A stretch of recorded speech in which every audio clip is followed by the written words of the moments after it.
Nĩ kanitha-inĩ wa PCA Ongata Rongai kaunti-inĩ ya Kajiado, ũrĩa warĩ mũnini wa President Rigathi Gachagua agĩthiĩ na mbere na gũcemania na Kenya ikĩro-inĩ itiganĩte, kũrĩa athiĩte na mbere na kũmũrĩka thirikari na kũmĩruta mahĩtia. Nario thikũ ĩmwe kuma gavana wa Mandera Mohamed Halif ahithũria mbũtũ cia Jubaland mũhuro wa Somalia nĩciĩgwatĩire kambĩ ĩmwe Mandera o nginyagia kũhingwo kwa imwe cia cukuru kumana na wagagu. Gachagua nĩ okĩrĩire thirikari na makĩria mũtongoria wa MBIRARU bũrũri-inĩ akiuga matumĩire ũgwati. We are asking the Commander-in-Chief of the Kenya Defence Forces to immediately order an operation to flush out foreign troops out of our land. This is our country. We have a responsibility to protect our territorial integrity, and it cannot be that forces from Somalia can come into Kenya and occupy our land. Mĩario ya Gachagua nĩ ĩkĩrĩtwo ũritũ nĩ ũrĩa warĩ minista wa ũgitĩri wa mĩhaka-inĩ na mũtongoria wa DAP Eugene Wamalwa agĩũkĩrĩra minista wa ihinda rĩrĩ Soipan Tuya nĩ kwaga kũnina wagagu ũyũ kũrĩ aikari a Mandera ona Kenya. It is a violation of our sovereignty. It's a violation of our territorial integrity, and this must not be allowed. I'm very, very surprised that up to now the CS in charge of defense, who comes from Narok here, has not said anything. We've not had any statement from KDF. Are they allowing Jubaland forces to operate within Kenyan territory with the authority of KDF, with the authority of the Commander-in-Chief? Wamalwa oho nĩendekithĩtie kweherio kwa mbũtũ cia Kenya bũrũri-inĩ wa Haiti, akiuga birigiconi ĩno ndĩrĩ na umithio rĩrĩa ũgitĩri bũrũri-inĩ ũtarĩ mũgacĩrithi na makĩria mĩhaka-inĩ. Na rĩrĩ mbara ya kũrũa na ũgukumia honge-inĩ cia thirikari yonekete kũhũrwo ngia njerũ.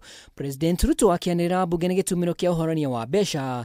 Rigathi nĩokereire mĩario ya president akiuga thingira wa iregi nĩguo kwĩhĩre makĩria. Pale State House sasa ndio pahali ya corruption and bribery. 5,000 people from Kiambu wamefika pale, kila mtu 10,000 wamehongwa. Ndio atuwafanye nini? Atuwatege Kiambu waitoe kwa mlima Kenya.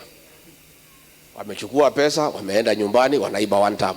Meru wamefika, kila mtu 10,000 atuwatoe Meru waipeleke Marsabit na Isiolo.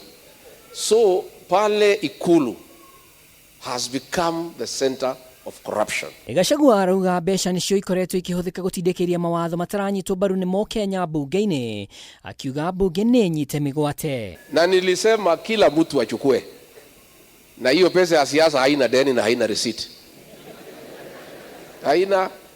But itakuwa makosa sana kuchukua pesa ya hongo na ufanye vile unaambiwa ufanye. Kuchukua pesa ya hongo na kukataa kufanya vile umeambiwa ufanye si dhambi. Dhambi ni kuchukua na kufa. Tumekubaliana.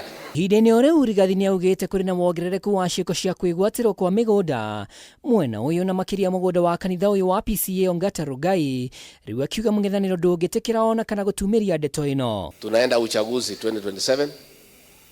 There will be a new government. Kama hii shamba serikali itachukua na nguvu, hiyo shamba tukiingia tutailegesha kwa kanisa ya PCA.